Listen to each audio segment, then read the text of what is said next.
Hello student. तो आज हम बात करेंगे अपने नए टॉपिक के बारे में जिसका नाम है चुंबकीय फ्लक्स। हमने पहले वाले फर्स्ट चैप्टर में विद्युत फ्लक्स देखा था, तो वहां पे भी एक पृष्ठ रखा था। विद्युत क्षेत्र रेखाएं जो पृष्ठ से पार निकल रही थी, गुजर रही थी, उनकी संख्याओं को विद्युत फ्लक्स कहा था। तो यहाँ पे क्या करेंगे, अपन चुंबकीय फ्लक्स को उसी तरीके से ही परिभाषित कर देंगे। तो इसमें हेडिंग डालिए चुंबकीय फ्लक्स। चुंबकीय फ्लक्स। वहां पे हमने इसको फाई से रिप्रेजेंट किया था, तो यहाँ पे हम फाई भी लिख देंगे। ठीक है। तो इसमें परिभाषा सेम रहेगी, बस केवल चेंज क्या होगा, क्षेत्र बदल जाएगा, यहाँ पे चुंबकीय क्षेत्र हो जाएगा। तो इसमें लिख लेते हैं किसी चुंबकीय क्षेत्र। चुंबकीय क्षेत्र बी में किसी पृष्ठ किसी पृष्ठ से गुजरने वाली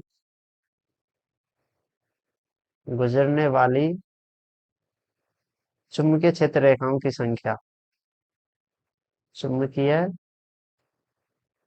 क्षेत्र रेखाओं की संख्या क्या कहलाएगी? संख्या चुंबकीय फ्लक्स कहलाती है। चुंबकीय फ्लक्स कहलाती है। कहलाती है। अब इसे किससे व्यक्त करेंगे? इससे फाइव ई से व्यक्त करते हैं, ऐसा लिख लेते हैं। फाइव ई से व्यक्त करते हैं। तो सिंपल है, अपने फर्स्ट चैप्टर के जैसा ही चल रहा है। और फाइव ई फाइव ई को क्या, किससे व्यक्त कर रहे हैं? चुंबकीय क्षेत्र। आ, यहाँ पे चुंबकीय क्षेत्र में कोई भी पृष्ठ रखा जा रहा है। अब रखेंगे कैसे, देखो। हाँ, इसमें ये चीजें अपन देख लेते हैं कि भाई अपने पास चुंबकीय क्षेत्र है। पहले में कोई ये पृष्ठ बना दिया मैंने, मान लो ये क्या बना दिया, कोई भी पृष्ठ ले लिया। अब इस पृष्ठ से जो चुंबकीय क्षेत्र रेखाएं गुजरेंगी, जो भी चुंबकीय क्षेत्र रेखाएं इससे गुजरेंगी, इनकी संख्या क्या कहलाएगी? चुंबकीय फ्लक्स कहलाएगी। ये क्या है? चुंबकीय क्षेत्र रेखाएं। चुंबकीय क्षेत्र रेखाएं। और ऐसा नहीं है कि मैंने इसको आयताकार पृष्ठ के रूप में बनाया है तो आप भी इसको आयताकार ही बनाएं। ये नॉर्मली कोई भी शेप हो सकती है। हम ऐसा भी दिखा सकते हैं कि भाई इससे ये गुजर रही है, इससे चुंबकीय क्षेत्र रेखा जो प्राप्त हो रही है उनकी संख्या क्या कहलाएगी? फ्लक्स कहलाएगी, चुंबकीय फ्लक्स।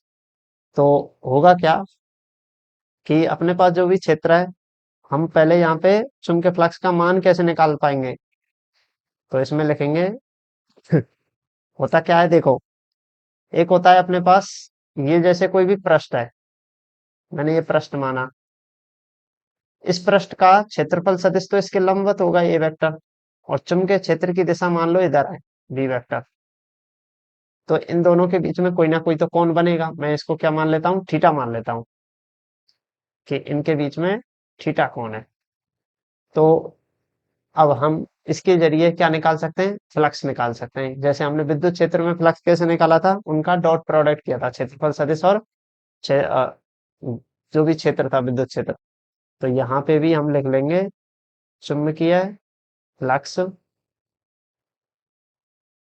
चुंबकीय फ्लक्स फाई चुंबकीय क्षेत्र।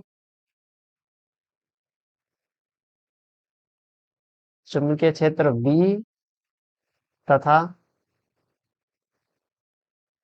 तथा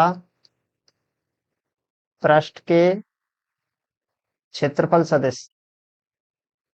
क्षेत्रफल सदिश ए वेक्टर के अदिश गुणन के तुल्य होता है।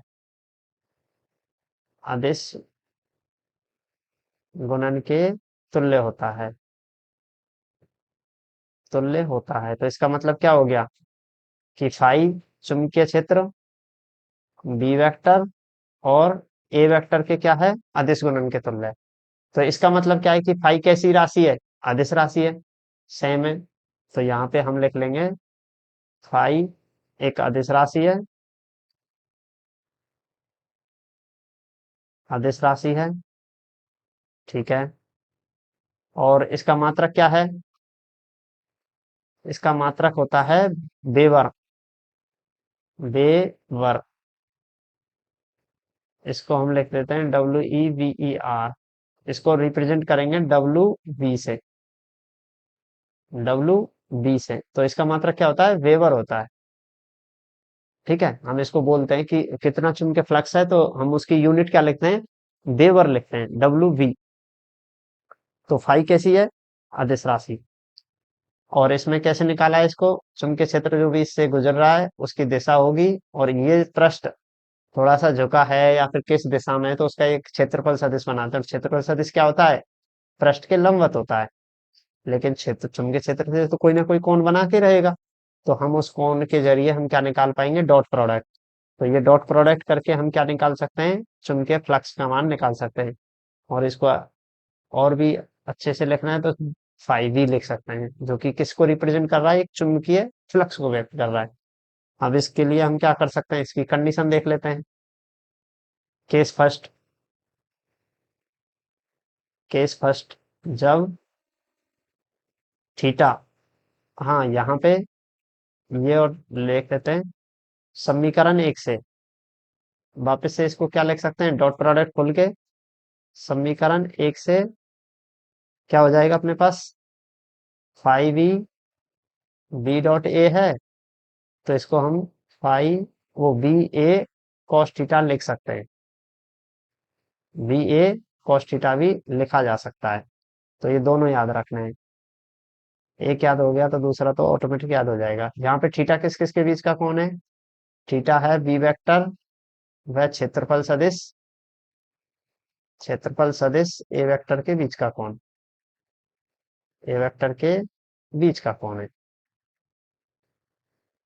ठीक है, तो ये भी हमें पता चल गया।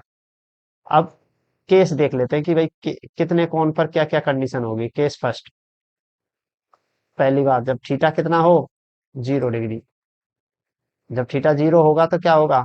बी वेक्टर और ए वेक्टर कैसे होंगे? पैरेलल, क्योंकि इन दोनों के बीच में कोण है ही नहीं, तो ये दोनों आपस में कैसे हो जाएंगे? समांतर। और हमें पता है कि बी वेक्टर तो ए के समांतर है।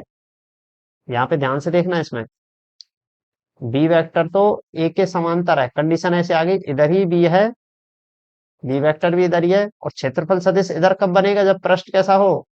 परफेक्ट इसके लंबवत हो। तो क्षेत्रफल कहाँ जाएगा? इसी की दिशा में। तो इसका मतलब ये चुंबकीय क्षेत्र के पृष्ठ लंबवत होगा। ठीक है, तो क्या होगा? फाइव, फाइव भी आ जाएगा अपने पास। बी ए कॉस, इसमें रख देंगे 0, तो बी ए, फाइव ई का मान कितना आ गया? बी ए। ये मैक्सिमम है। ये कंडीशन कैसी आई है? मैक्सिमम। कारण क्या है? क्योंकि ये लंबवत रखा है। पृष्ठ के क्या होगा? लंबवत होने पे ऐसी कंडीशन आ रही है, तो मैक्सिमम क्षेत्र रेखाएं इससे पास हो जाएंगी। तो ये इसका हो गया। अब सेकंड केस आता है अपने पास। सेकंड में क्या होगा कि जब थीटा किसके हो? 90 डिग्री। तो इसका मतलब बी वेक्टर और ए वेक्टर क्या है? अपने एक दूसरे के लंबवत है। और इस दिशा में क्या हो जाएगा? ये पृष्ठ के समांतर हो जाएगा। तो यहाँ पे क्या हो जाएगा? Five B, V A cos 90, और यहाँ पे बी ए कॉस 90 का मान 0, क्योंकि कॉस 90 बराबर 0 होता है। तो ये मान आ गया 0। ये कौन सी कंडीशन आ रही है? मिनिमम। देखो इसमें क्या हुआ है कि जो क्षेत्रफल पृष्ठ के ये समांतर है, यानी कि चुंबकीय क्षेत्र इधर जा रहा है, और पृष्ठ भी ऐसे ही है, ऐसे इधर है, तो क्षेत्रफल इधर बन गया, तो 90 बना था। पर लेकिन इससे कोई क्षेत्र रेखा पास नहीं होगी इसके अंदर से, क्योंकि ये कैसे है? चुंबकीय क्षेत्र में बिल्कुल आड़ा लेटा हुआ है ऐसे। जब इतना ज्यादा होगा तो ही इससे क्षेत्र रेखाएं क्या होंगी? इसके अंदर से निकलने का यहाँ पे जगह होगी। ऐसे होगा तो कोई नहीं है, ऊपर से नीचे से क्षेत्र रेखाएं पारित हो जाएंगी। तो इस प्रकार से हमने चुंबकीय क्षेत्र रेखाएं देखी।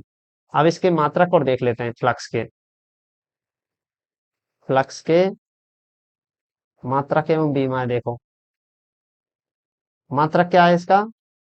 शॉर्ट शॉर्ट तरीके से लिखेंगे, ज्यादा लेंदी नहीं बनाएंगे। तो यहाँ पे फ्लक्स का मात्रक। देखो फ्लक्स का मात्रक एम केस में तो होता है, एम केस पद्धति में होता है। हमने जो भी देखा है अभी, क्या देखा था, वेबर। इसको हम किससे रिप्रेजेंट कर रहे हैं, डब्ल्यू वी से। और सीजीएस में होता है इसका मैक्सवेल। सीजीएस में क्या होता है, मैक्सवेल। अब एक वेबर किसके बराबर होता है, मैक्सवेल में कितने के बराबर होगा, तो वो होगा अपने पास 10 की पावर 8 मैक्सवेल। 10 की पावर 8 मैक्सवेल के बराबर होगा। तो इस प्रकार से हमने ये देख लिया। अब इसका मात्रक देखें, मात्रक कैसे होगा। देखो ये मात्रक हमने वेबर तो लिखा है, ये वेबर तो हमने लिख दिया, पर ये होता कितना है ये तो नाम दे दिया है। क्योंकि फाई बराबर क्या है, बी डॉट ए। इसको मैं क्या लिख सकता हूँ, बी ए। तो फाई बी का मात्रक क्या होता है, बी को हमने देखा है, एक तो न्यूटन। देखो यहाँ पे वी ए है। एक तो हमने देखा है कि फाई को मैं ऐसे लिख देता हूँ, बी का मात्रक लिख दिया टेस्ला, इंटू ए क्या है, क्षेत्रफल, तो इसका मात्रक हो गया मीटर स्क्वायर। तो टेस्ला इंटू मीटर स्क्वायर एक मात्रक तो ये बन गया, सिंपल। दूसरी बात, इसको मैं बी को क्या लिख सकता हूँ, न्यूटन एम्पियर इंटू मीटर। चूंकि बी बराबर क्या होता है, न्यूटन एम्पियर इंटू मीटर, ये हमने पहले ही कराया हुआ है। और ए क्या है, क्षेत्रफल, तो मीटर स्क्वायर। तो यहां से आ गया न्यूटन इंटू मीटर अपॉन में एम्पियर, ये भी फाई है। इस अब यहाँ पे देखो अपने पास क्या आ गया, न्यूटन इंटू मीटर क्या होता है, बल इंटू विस्थापन जैसे हो गया। तो ये कार्य हो गया, कार्य का मात्रक जूल। तो ये हो गया जूल पर एम्पियर, ये भी फाई होता है। जो तुम्हें अच्छा लगे वो लिख लेना। अब यहीं से बीमा निकाल देते हैं। बीमा कितनी आ जाएंगी, देखो ऊपर जूल है, तो जूल में बीमा क्या आ जाएगी, M1 L2 और T-2। और एक ही ऊपर जाएगी तो -1। तो M1 L2 T-2 और एक ही A-1। तो इस प्रकार से हमने क्या देख लिया, चुंबकीय फ्लक्स का मान देख लिया। फ्लक्स में ध्यान देना है कि फ्लक्स में क्षेत्रफल सदिश से पार होने वाली चुंबकीय क्षेत्र रेखाओं की संख्या होती है। विद्युत क्षेत्र की तरह इसको ही परिभाषित किया गया है, कोई अलग अंतर नहीं है, केस भी एक जैसे ही है। तो अब अगला टॉपिक आता है इसमें, अगली हेडिंग डालिए, चुंबकत्व के लिए गाउस का नियम। तो यहाँ पे हमने चुंबकीय फ्लक्स तो हो गया, इसमें अगली हेडिंग है चुंबकत्व के लिए, चुंबकत्व के लिए गाउस का नियम। गाउस का नियम, जैसे हमने क्या देखा था, विद्युत क्षेत्र के लिए गाउस का नियम देखा था। और वहां पे हमने क्या देखा था कि जो भी फ्लक्स था, गुजरने वाला फ्लक्स, उसके लिए गाउस ने एक नियम दिया था कि एक काल्पनिक बंद पृष्ठ लो, उस बंद पृष्ठ से मैं परिबद्ध आवेश फाई को रिलेट किया था क्यू अपॉन एप्सिलॉन नॉट, परिबद्ध कुल आवेश, और एप्सिलॉन नॉट से विद्युत फ्लक्स बताया था। पर यहाँ पे क्या होगा, चुंबकीय क्षेत्र के लिए क्या होगा, किस हिसाब से यहाँ पे कैलकुलेट किया जाएगा। तो उसके लिए बहुत ही सिंपल है, याद रखना भी और ये भी आसान है। चुंबकत्व में देखा कि जो चुंबकीय क्षेत्र रेखाएं, चुंबकीय क्षेत्र रेखाएं कभी भी ऐसे नहीं थी कि उनकी संख्या वापस से ये लूप बना के वापस से एंटर कर रही थी। यानी कि चुंबकीय क्षेत्र रेखाएं कभी भी सिंगल रूप से नहीं जा रही थी कि गई और निकल गई, अनंत पे पहुंच गई, वो वापस से फिर से लूप बना के आ रही थी। तो इस प्रकार से आने वाली चुंबकीय क्षेत्र रेखाओं की संख्या और जाने वाली चुंबकीय क्षेत्र रेखाओं की संख्या बराबर मिली।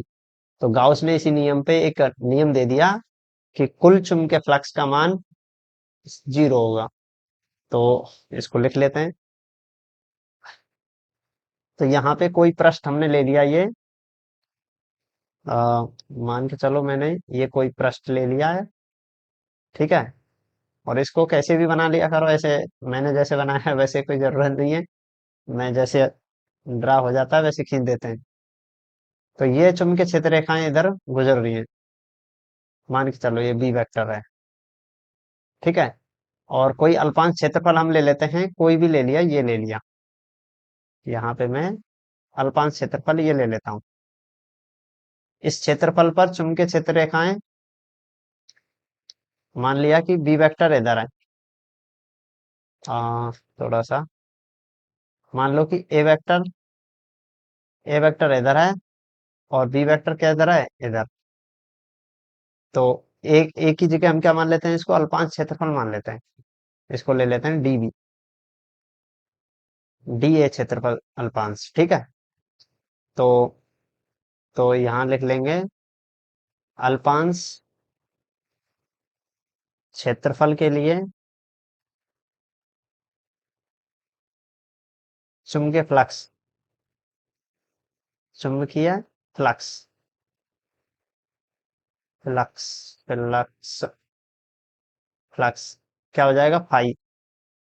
मान लेते हैं अल्पांश के लिए तो डी फाई वी, कितना आ जाएगा बताओ। तो ये बी वेक्टर डॉट करेंगे अल्पांश के क्षेत्रफल सदिश से, ठीक है। तो गाउस ने क्या कहा कि एक बात करो, एक काल्पनिक बंद पृष्ठ मानो और उस बंद पृष्ठ से उसके लिए गाउस ने नियम बताया, तो उसे पहले लिख लेते हैं फिर समझ में आएगा। तो चुंबकत्व के लिए चुंबकत्व के लिए गाउस ने बताया कि गाउस ने बताया कि क्या बताया भाई, कि चुंबकीय क्षेत्र, कि चुंबकीय क्षेत्र में काल्पनिक बंद पृष्ठ की चुंबकीय क्षेत्र में बताया कि चुंबकीय क्षेत्र में काल्पनिक बंद पृष्ठ की कल्पना करें तो, की कल्पना करें तो क्या होगा। कल्पना करें तो इस पृष्ठ से जितनी चुंबकीय क्षेत्र रेखाएं, जितनी चुंबकीय क्षेत्र रेखाएं बाहर निकलती हैं, क्षेत्र रेखाएं बाहर निकलती हैं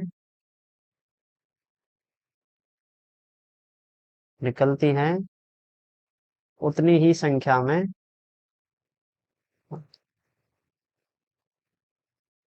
उतनी ही संख्या में,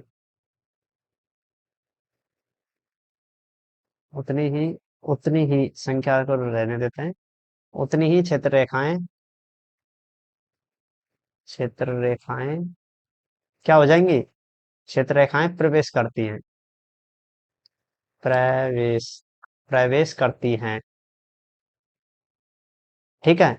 तो क्या हो गया कि जितनी चुंबकीय क्षेत्र रेखाएं इससे बाहर निकल रही थी, उतनी ही क्षेत्र रेखाएं प्रवेश करती हैं। इसका मतलब क्या हो गया, अतः नेट नेट मतलब परिणामी, नेट क्षेत्र रेखाओं की संख्या, क्षेत्र रेखाओं की संख्या क्या हो जाएगी अब, संख्या शून्य होगी, शून्य होगी। ये गाउस ने बहुत ही अच्छा नियम बताया था। तो और एक ही झटके में बता दिया था कि भाई, झटका नहीं मतलब एक तरीके से एक बहुत बड़ा रोल प्ले करेगा ये, आगे देखोगे तो संख्या शून्य होती है, परफेक्ट बताया उन्होंने, शून्य होती है, शून्य होगी ऐसे लिख लो चाहे तो, अतः नेट क्षेत्र रेखाओं की संख्या शून्य होगी। अतः अब शून्य है तो क्षेत्र रेखा जब गुजर नहीं रही है तो यहाँ पे फ्लक्स का मान क्या हो जाएगा, रे कुल फ्लक्स, और कुल को हम कैसे निकालेंगे, समाकलन करके, तो कुल फ्लक्स का मान 0 हो जाएगा। अतः बंद पृष्ठ से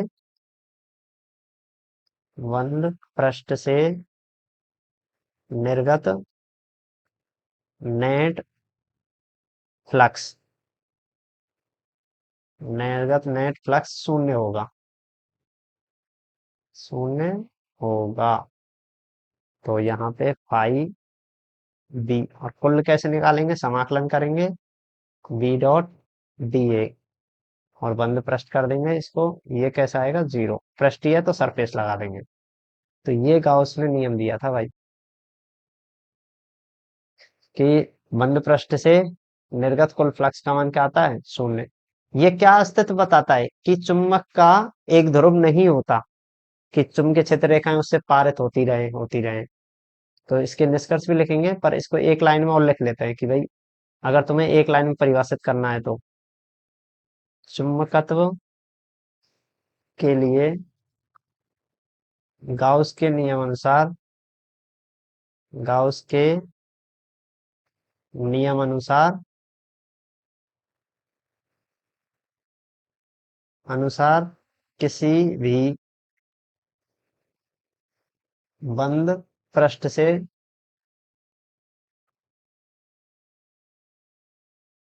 गुजरने वाली गुजरने वाला नेट चुंबकीय फ्लक्स नेट चुंबकीय फ्लक्स क्या होगा? शून्य होगा। शून्य होता है। ये एक लाइन में इसको लिख के तुम एक नंबर का बना सकते हो, और बशर्ते कि तुम्हें ये भी लिखना पड़े, ये भी लिखना होगा। तो ये तरीके से हम एक नंबर में ये काम कर सकते हैं। तो इस प्रकार से हमने चुंबकीय फ्लक्स मान देख लिया। अंतर कितना है? अंतर है कि भाई उसमें तो था विद्युत क्षेत्र में क्या था, फाई बराबर फाई ई था, ई डॉट डी ए, वहां पे क्यू अपॉन एप्सिलॉन नॉट आया था। पर यहाँ पे एक ही उसमें क्या आ गया, जीरो। इसका मतलब इस चीज का ना एक निष्कर्ष निकलता है, देखो मैं तुम्हें बता देता हूँ। इस चीज का एक निष्कर्ष निकलता है क्या, कि ये निष्कर्ष निकलता है इसके जीरो होने पे कि चुम्बक का एक ध्रुव के अस्तित्व नहीं होता। चुम्बक के केवल एक ध्रुव का चुम्बक के एकल ध्रुव का अस्तित्व नहीं होता।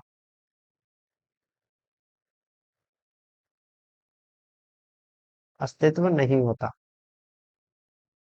कितने ध्रुव होते हैं चुम्बक के? नहीं होता है। कोई पूछे तो ये चीज कौन बता रहा है? ये समीकरण बता रहा है कि जितनी क्षेत्र रेखा जा रही है उतनी ही इसमें प्रवेश कर रही है, मतलब बंद वक्र के रूप में मिलती है। ये मैंने लाइन लिखाई थी कि चुंबकीय क्षेत्र रेखाओं का गुणधर्म ये काल्पनिक बंद वक्र बनाती है। ऐसे बनाती है, विद्युत क्षेत्र की तरह नहीं है, प्लस क्यू आवेश रखा है तो ये क्षेत्र रेखाएं सदैव बाहर निकल रही है। जैसे हमने प्लस क्यू आवेश रखा था तो क्षेत्र रेखाएं बाहर अनंत की ओर गई थी, क्या इसमें प्रवेश कर रही थी? वो नहीं कर रही थी। तो चुंबकीय क्षेत्र रेखाएं यहाँ से गुजर रही थी, बाहर निकल रही थी। पर यहाँ पे क्या है, कोई भी प्रश्न मैंने लिया तो ये क्षेत्र रेखाएं ऐसे मिलेंगी, ऐसे। जो भी जिस भी तरीके से क्षेत्र बनता है तो आने वाली और जाने वाली बराबर होंगी। तो अब हम क्या देखने वाले हैं? हमने क्या क्या देख लिया?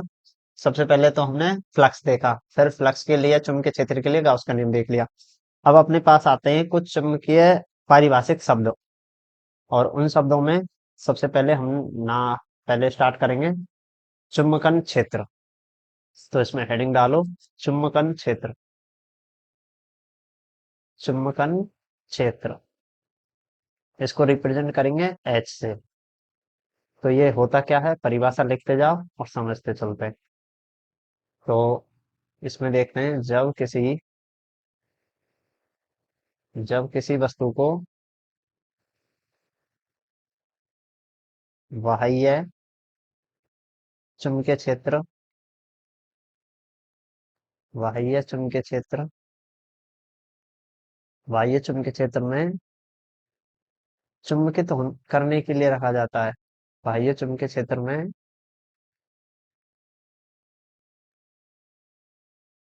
चुंबकित करने के लिए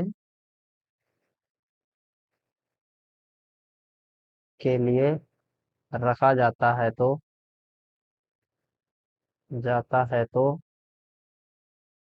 इस बाह्य चुंबकीय क्षेत्र को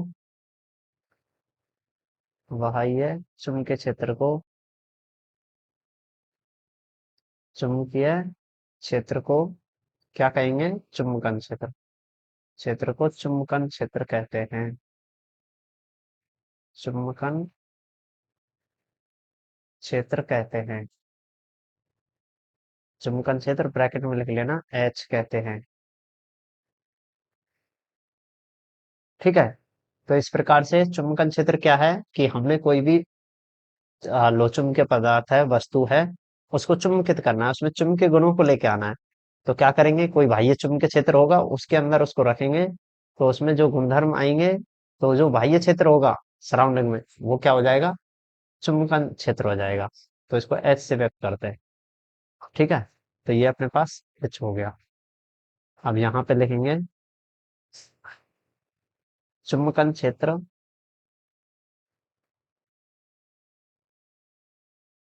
एच का मात्रक, एच का मात्रक, एच का एम के एस मात्रक,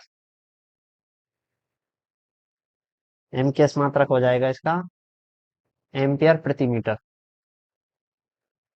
एम्पियर प्रति मीटर, एम्पियर पियर प्रति मीटर।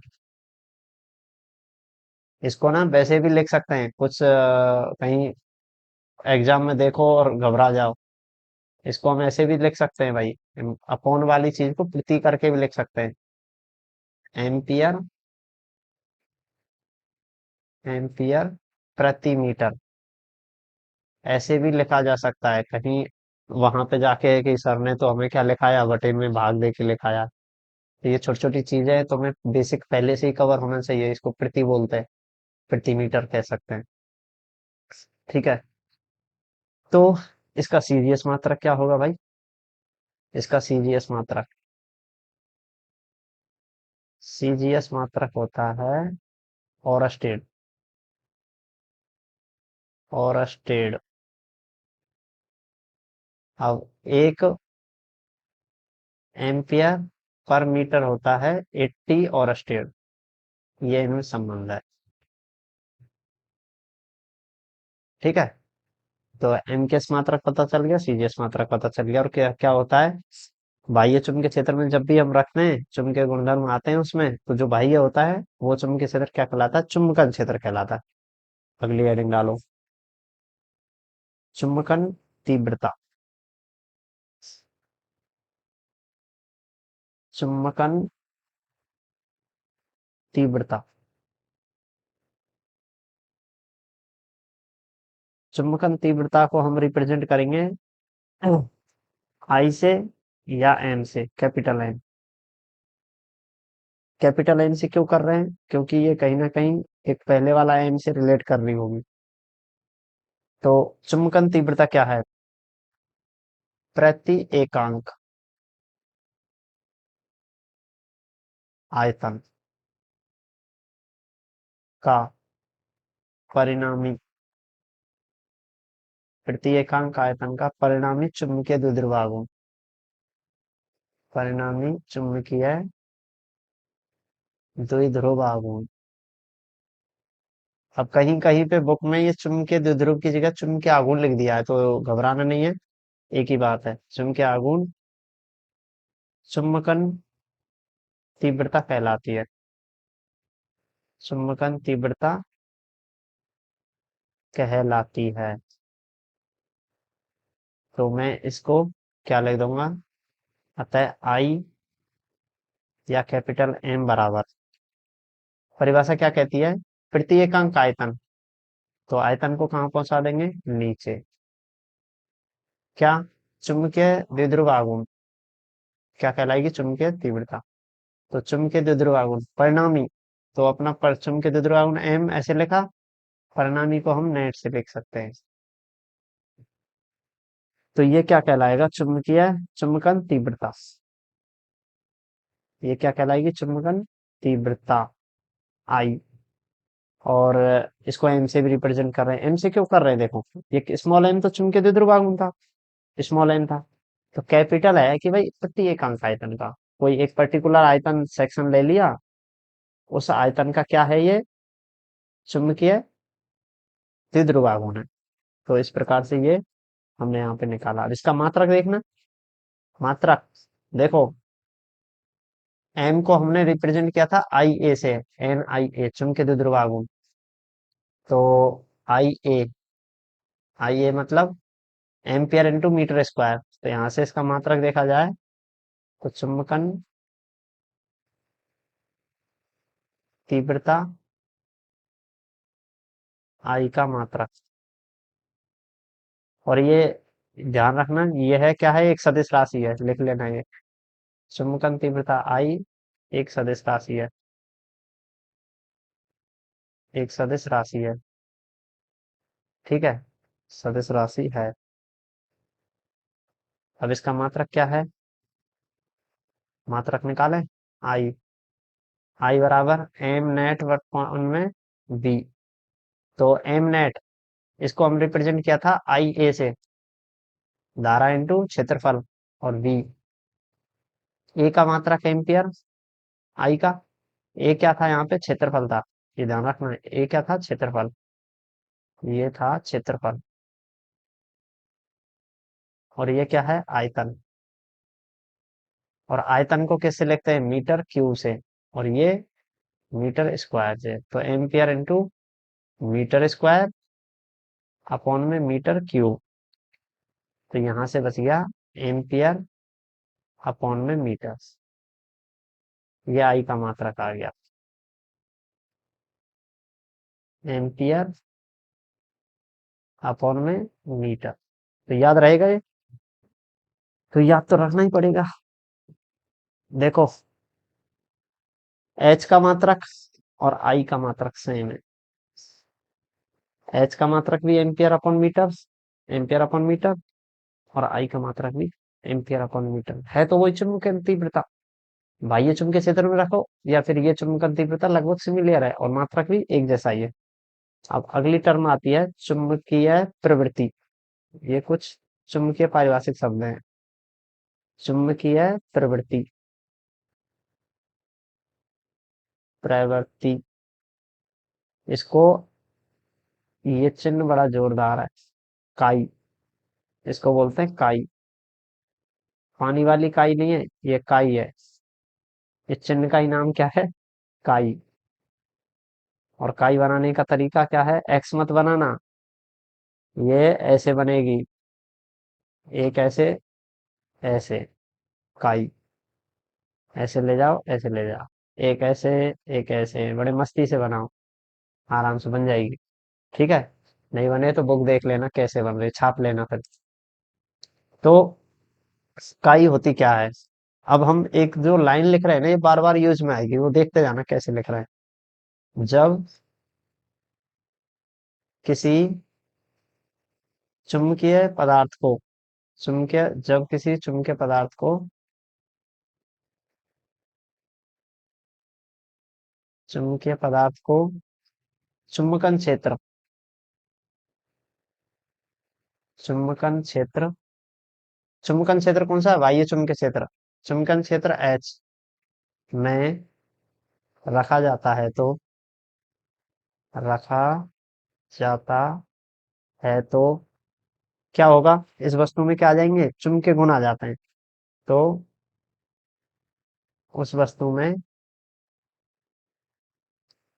चुंबकीय, चुंबकन, या तो चुंबकीय गुण आ जाते हैं। अब चुंबकीय गुण आ गए तो उससे क्या हो जाएगी, चुंबकीय प्रवृत्ति उत्पन्न हो जाएगी।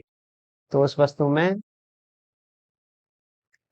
चुंबकीय गुण आने से,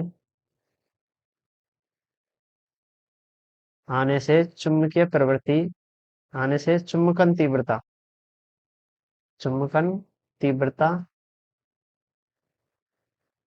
आई उत्पन्न हो जाती है, उत्पन्न हो जाती है। अब देखो, ये क्या है, इसको ध्यान से देखना। अपने पास हमने देखा है यहाँ पे, हमने यहाँ पे क्या किया है कि ये चुंबकीय पदार्थ था, कोई पदार्थ है, चुंबकन क्षेत्र एच में रखा तो वो चुंबकित हो गई। अब भाई चुंबकीय, आ, उस वस्तु में चुंबकीय गुण आने से, ये थोड़ा सा करेक्शन करना, चुंबकीय गुण आने से, चुंबकीय गुण आने से, वरना मिस्टेक हो जाती है कभी कभी लिखने में। तो ये चुंबकीय गुण आए। और चुंबकीय तीव्रता क्या बताती है कि एकांक चुंबकीय क्षेत्र आयतन का चुंबकीय द्विध्रुव कितना है। तो चुंबकीय गुण आए तो चुंबकीय द्विध्रुव आगे होगा, तो चुंबकीय तीव्रता उत्पन्न हो गई। अब ये चुंबकीय तीव्रता किसके समानुपाती होती है, जो कि बाह्य चुंबकीय क्षेत्र था। तो इसमें लिख लेंगे यह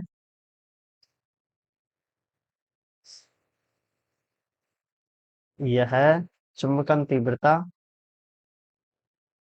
चुंबकन तीव्रता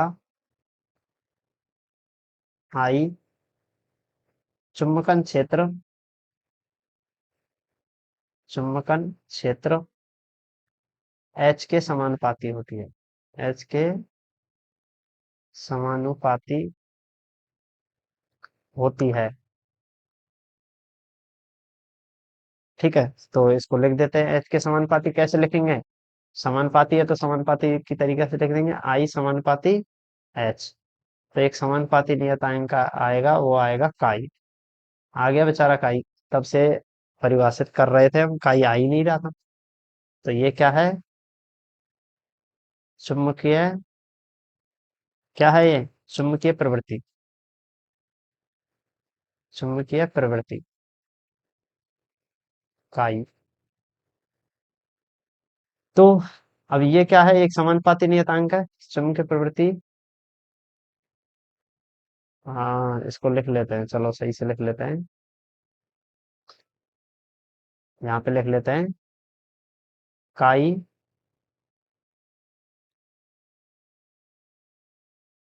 एक समानुपाती नियतांक है, एक समानुपाती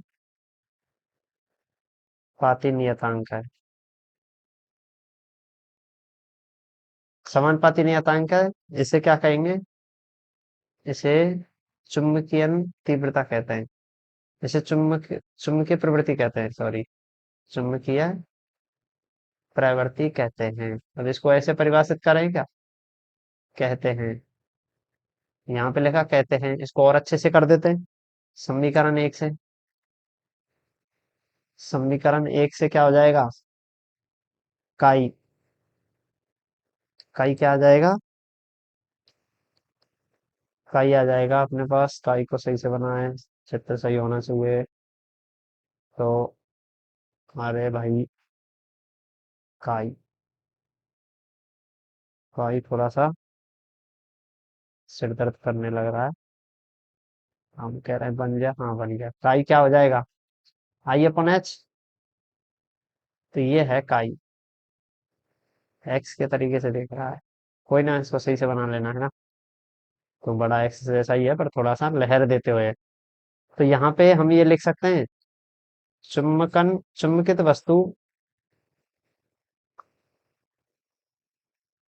के चुंबकन क्षेत्र, चुंबकन तीव्रता आई तथा चुंबकन क्षेत्र एच का अनुपात, तथा चुंबकन, एक लाइन की परिभाषा है ये, चुंबकन क्षेत्र एच का अनुपात क्या कहलाएगा? चुंबकीय प्रवृत्ति कहलाता है। चुंबकीय प्रवृत्ति कहलाता है, कहलाता है। लो भाई, एक लाइन में भी परिभाषित कर दिया। चुंबकित वस्तु के चुंबकन तीव्रता आई और चुंबकीय क्षेत्र एच का अनुपात क्या कहलाएगा? चुंबकीय प्रवृत्ति आई कहलाता है, काई कहलाता है। तो ये इस प्रकार से हमने चुंबकीय प्रवृत्ति को भी देख लिया। अब अपने पास अगला टॉपिक आता है, और अगला टॉपिक नाम है चुंबकीय पारगम्यता। जैसे हमने विद्युतशीलता, तो चुंबकीय, चुंबकनशीलता, वो ही यहाँ पे हम लिखने वाले हैं, चुंबकशीलता या चुंबकीय पारगम्यता। तो हेडिंग डालो अगली, चुंबकीय पारगम्यता, चुंबकीय पारगम्यता,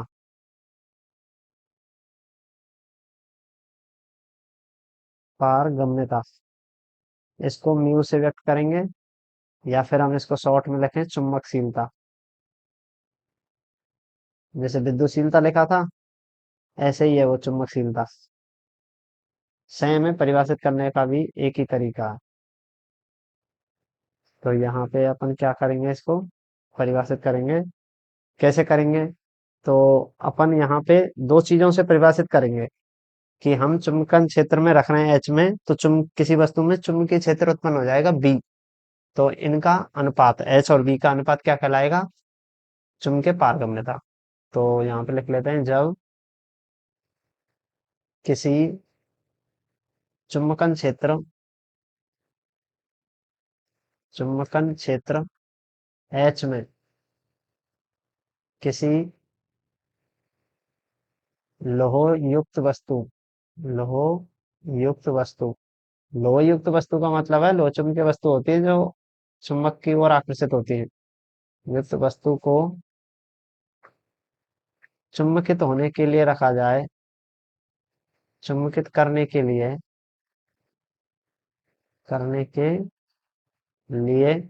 रखा जाता है तो तो क्या होगा तो क्या होगा तो चुम तो वस्तु में क्या आ जाएंगे, चुंबकीय गुण आ जाएंगे, चुंबकीय क्षेत्र उत्पन्न होगा। तो लोह युक्त वस्तु में उत्पन्न चुंबकीय क्षेत्र चुंबकीय क्षेत्र B तथा चुंबकन क्षेत्र चुंबकन क्षेत्र चुंबकन क्षेत्र क्या है, H का अनुपात क्या कहलाएगा, चुंबकीय पारगम्यता कहलाता है। अनुपात चुंबकीय पारगम्यता पारगम्यता कहलाता है। तो इस प्रकार से अपने पास क्या आ जाएगा, म्यू बराबर, हमने एच में रखा और चुंबकीय क्षेत्र क्या आ गए बी, तो ये क्या होगा, उसकी चुंबकीय पारगम्यता होगी उस वस्तु की या फिर माध्यम की, वस्तु की या उस माध्यम की, ध्यान रख लेना। तो यहां से हमें एक चीज मिलती है कि माध्यम के लिए बी बराबर क्या होता है, म्यू एच। ये भी हमें पता चल गया यहाँ से। अब अगर मैं बोलूं कि निर्वात के लिए क्या होगा, निर्वात के लिए पारगम्यता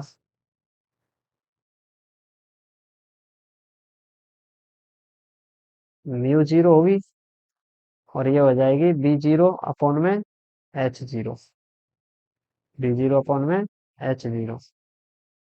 तो यहाँ से अपने पास क्या आ जाएगा, बी जीरो बराबर म्यू जीरो एच, ये भी होता है। ठीक है। तो अब आती है हमारे पास, ये देख लिया।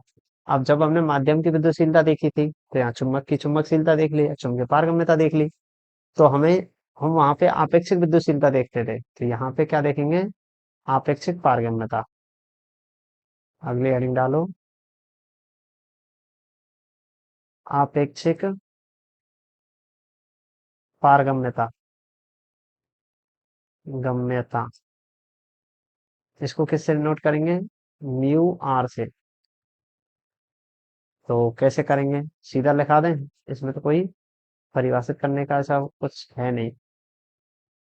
तो म्यू आर बराबर होता है निर्वात की निर्वात के अपॉन में कैसे आएगी, माध्यम की। ये होता है निर्वात के सापेक्ष माध्यम की तुलना करें, तो निर्वात की विद्युतशीलता ऊपर क्या आएगी, माध्यम की चुंबकशीलता। ये तो क्या है, निर्वात की चुंबकशीलता।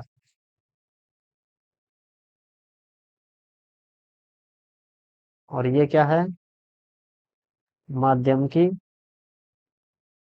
चुंबकशीलता चुंबकशीलता। या फिर हम इसे क्या बोलते हैं, माध्यम की है, तो माध्यम की निरपेक्ष चुंबक पारगम्यता, माध्यम की निरपेक्ष पारगम्यता। अब मैंने निरपेक्ष क्यों बोला है, क्योंकि ये किसी के तुलनात्मक रूप से नहीं ज्ञात की भाई। ये क्या है, ये निरपेक्ष के सापेक्ष ये ज्ञात होके आई है, तो इसे आपेक्षिक बोला है, आपेक्ष किसी के सापेक्ष आई है, तो निर्वात के सापेक्ष आई है। ये खुद की है, ये निर्वात की खुद की निरपेक्ष है। ऐसा नहीं है कि ये निरपेक्ष बोल रही है, ये माध्यम की निरपेक्ष है, ये निर्वात की निरपेक्ष चुंबकशीलता है। क्या है, माध्यम की निरपेक्ष है। निरपेक्ष होता है स्वतंत्र, किसी पर निर्भर नहीं, किसी से तुलना करके नहीं ली गई है, किसी से तुलना करके नहीं निकाली गई है, वो होती है खुद की एक तरीके से यथार्थ वैल्यू। कोई आपेक्षिक नहीं, कोई सापेक्षिक नहीं, किसी से तुलना करके वैल्यू नहीं निकाली। तो इनके मात्रक देख लेते हैं, चुंबक पारगम्यता का मात्रक। चुंबक चुंबकीय पारगम्यता, पारगम्यता का मात्रक। मात्रक के लिए क्या चाहिएगा, हमने देखा है कि चूंकि म्यू बराबर क्या होता है, बी अपॉन एच। कोई भी फॉर्मूला लिख लेना, जरूरी नहीं है कि मैं यही लिख रहा हूँ। तो बी का मात्रक क्या होता है, न्यूटन एम्पियर इंटू मीटर, और एच का एम्पियर अपॉन मीटर, काफी बार कराया हुआ है। इसको हल करेंगे तो न्यूटन, मीटर से मीटर कट जाएगा, अपॉन में एम्पियर स्क्वायर। तो न्यू क्या आ गया, न्यूटन अपॉन एम्पियर स्क्वायर। ये एक नंबर में पूछा जा सकता है। और बीमा क्या आ जाएगी इसकी, इसकी बीमा आ जाएंगी, क्या आ जाएंगी, एन की क्या आ जाएगी, M1 L1 T-2 और A-2। तो ये आ जाएगी, न्यूटन के अपॉन में क्या है, एम्पियर का स्क्वायर है, तो ये भाग दे दिया हमें। तो यहाँ से हमने क्या देख लिया, इनकी बीमा भी देख ली, चुंबकीय पारगम्यता की बीमा भी हमने देख लिया है। तो अब इसका एक बड़ा और इम्पोर्टेंट टॉपिक आने वाला है, इनमें आप एक इन सभी में संबंध। तो हेडिंग डालो, तो यहाँ पे हम लिखते हैं विभिन्न चुंबकीय राशियों में संबंध, विभिन्न चुंबकीय राशियों में संबंध। तो जो संबंध हम आज निकाल रहे हैं वो याद रखना है तुम्हें। बेसिकली ज्यादातर हम किस किस में निकालेंगे, म्यू आर और काई, इनके संबंध ज्यादातर पूछे जाते हैं कि सिद्ध करो ये होता है। तो कैसे करेंगे, सबसे पहले हम शुरुआत करते हैं, काई कैसे आया। काई कुछ वस्तु में खुद से चुंबकीय प्रवृत्ति, चुंबकीय गुणधर्म आने से आया होगा। देखो काई कहाँ से आ सकता है, काई आएगा कब, जब आई आए, एच में कोई वस्तु रखें, उसमें क्या आ जाए, चुंबकीय, यहाँ पे चुंबकन तीव्रता बने। और चुंबकन तीव्रता कब बनेगी, जब वस्तु के एकांक में द्विध्रुव आघूर्ण होगा, तो आई बनेगी। तो इसका मतलब हमें एच में पहले तो कोई वस्तु रखनी पड़ेगी। तो पहले हम लिख लेते हैं इसमें, इसमें लिखते हैं जब किसी चुंबकन क्षेत्र, एक एक लाइन पे ध्यान देना, चुंबकन क्षेत्र एच में, और एक लयबद्ध तरीके से देखना है, लोह युक्त वस्तु को रखा जा, चुंबकित करने के लिए लोह युक्त वस्तु को चुंबकित करने के लिए, करने के लिए रखा जाता है तो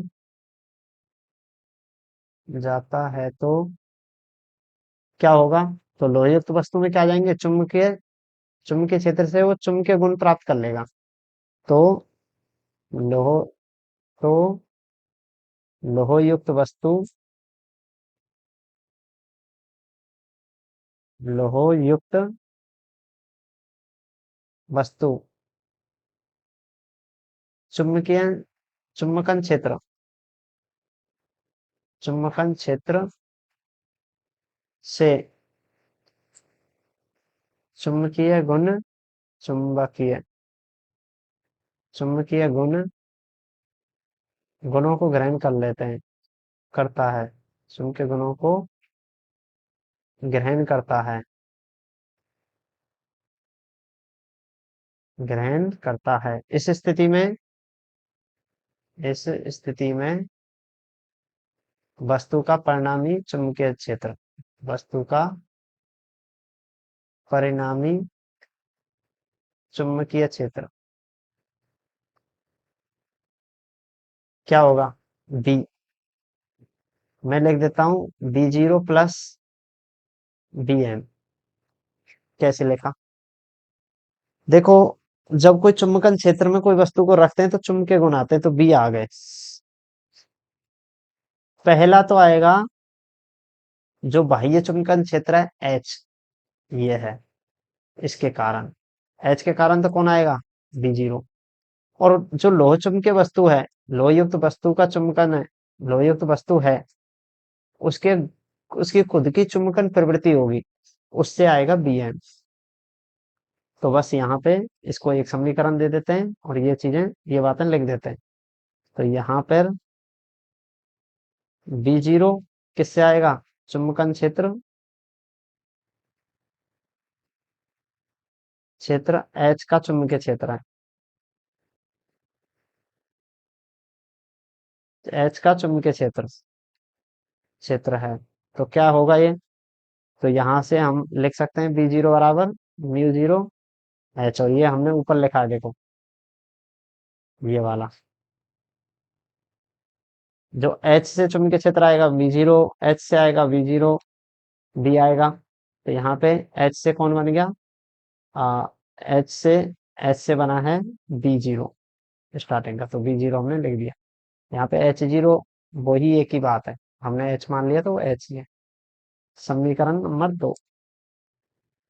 और BM क्या है? ये पदार्थ का खुद का है, चुंबकन तीव्रता I से आया है, एवं यहाँ पे लिखेंगे BM लोह युक्त वस्तु का, वस्तु का स्वयं का चुंबकीय क्षेत्र है, स्वयं का चुंबकीय क्षेत्र है। अब ये किसके समानुपाती होगा? ये वही है, इसका मान होगा B0 μ0 I के। तो यहाँ पे BM खुद के आया है, तो μ0 I के समानुपाती होगा, जो इसको समीकरण 3। और I क्या है यहाँ पे? चुंबकन तीव्रता, इसको लिखते हैं पदार्थ की चुंबकन तीव्रता, पदार्थ की चुंबकन तीव्रता, चुंबकन तीव्रता। ठीक है। तो यहाँ से समीकरण 1 और 2, 2 और 3 से मान 1 में रख दें, समीकरण 2 व 3 से मान 1 में रखने पर क्या हो जाएगा? B बराबर μ0H प्लस μ0I। μ0 कॉमन ले लें, H प्लस I, ये हो गया B। H को भी कॉमन ले लें, μ0H, तो यहाँ से 1 और यहाँ से क्या आ जाएगा? I/H। अब ध्यान दो, μ0I और 1 I/H क्या होता है? I/H होता है काई, चुंबकन, ये क्या होता है? चुंबकीय प्रवृत्ति। तो ये हो गया काई। यहाँ काई क्या है? I/H, और इसको लिख लेते हैं, क्या है काई? काई देखो नाम क्या है इसका? चुंबकन, काई किधर गया? चुंबकन तीव्रता, चुंबकन प्रवृत्ति, चुंबकीय प्रवृत्ति है काई, काई का नाम चुंबकीय प्रवृत्ति, चुंबकीय प्रवृत्ति। चुंबकीय प्रवृत्ति ही चुंबकीय गुणों की व्याख्या कर सकती है भाई, पूरे चुंबकीय गुणों की व्याख्या यही कर सकती है, देख लेना, एक क्वेश्चन कराऊंगा तो उसमें पूरे गुण यही से निकाल देंगे, काई से। तो ये क्या है? बी। इसको समीकरण नंबर दे देते हैं 4। अब यहाँ पे एक चीज नोटिस कर रहे होंगे कि हमने किसी चुंबकन क्षेत्र H में कोई वस्तु रखी है, तो हमने निर्वात माना, पर लेकिन हमें क्या पता चलता है? ये वस्तु खुद एक माध्यम की तरह कार्य कर रही होगी। वस्तु किसका रोल प्ले कर रही है? एक माध्यम का। तो भाई वस्तु खुद का भी तो एक माध्यम होगा, तो ये चीज लिख देते हैं हम इसमें। तो चुंबकन क्षेत्र, चुंबकन क्षेत्र H में लोहयुक्त वस्तु, वस्तु एक, स्वयं एक माध्यम माध्यम के रूप में व्यवहार करती है। रूप में व्यवहार करती है। अतः इस स्थिति में इस स्थिति में माध्यम की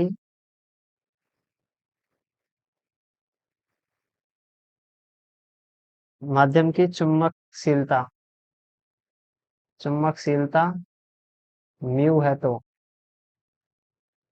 चुंबकीय परिणामी चुंबकीय क्षेत्र क्या आ जाएगा? परिणामी चुंबकीय क्षेत्र क्या आएगा? परिणामी चुंबकीय क्षेत्र आ जाएगा भाई। बी बराबर म्यू एच। हम पहले क्या लिखते थे निर्वात में? म्यू जीरो निर्वात के लिए रखते थे। अब क्या आएगा? Mu H. तो अब इसका मान क्या रख दें समीकरण 4 में, इस जगह पे। अतः समीकरण 4 से समीकरण 4 में मान रखने पर रख दो मान। क्या आ जाएगा? म्यू एच बराबर म्यू जीरो एच 1 प्लस काई। तो एच से एच कट जाएगा भाई। एच से एच कर गया अपने। तो म्यू बराबर म्यू जीरो 1 प्लस काई। तो mu mu upon mu zero 1 plus काई। सारे फॉर्मूले काम आ जाएंगे यहाँ पे। म्यू अपॉन म्यू जीरो हमने क्या रखा था इसको? आपेक्षिक चुंबकशीलता पारगम्यता, एक ही बात है। तो आपेक्षिक पारगम्यता हो गई है। इसको क्या नाम दिया था? Mu R. एक तो ये फॉर्मूला भी काम याद आएगा, रखना है यहाँ से। और इसको म्यू आर लिख दें तो 1 प्लस काई। तो ये भी काम आएगा। और जहां पे म्यू आर क्या है? आपेक्षिक पारगम्यता। आपेक्षिक पारगम्यता। तो इस प्रकार से अपने पास। और काई क्या है? चुंबकीय प्रवृत्ति। चुंबकीय प्रवृत्ति। ये संबंध आ गए। ये संबंध याद रखने हैं। कौन कौन से याद रखने हैं? एक तो ये, एक ये तो सिमिलियर है, इसको भाग दे दिया, ये आ गया। और ये तो दोनों याद ही होने चाहिए भाई, म्यू जीरो एच और ये वाला। ठीक है, ये तो ऊपर भी काम आएंगे। एक आई का फॉर्मूला था ना, आई अपॉन एच, काई बराबर, एक ये भी याद रखना। हाँ, ये ध्यान रख लेना। आई का मात्रक नहीं होता, ये मात्रकहीन राशि है। ये मात्रकहीन व विमाहीन राशि है। विमाहीन राशि है। ठीक है, क्योंकि इसका मात्रक नहीं है, क्योंकि आई और एच का मात्रक एक ही है, इसलिए कट गया। अब एक क्वेश्चन कर लेते हैं। और क्वेश्चन लिखिए इसमें। क्वेश्चन क्या लिखोगे? क्वेश्चन लिखोगे क्या? लिख लो।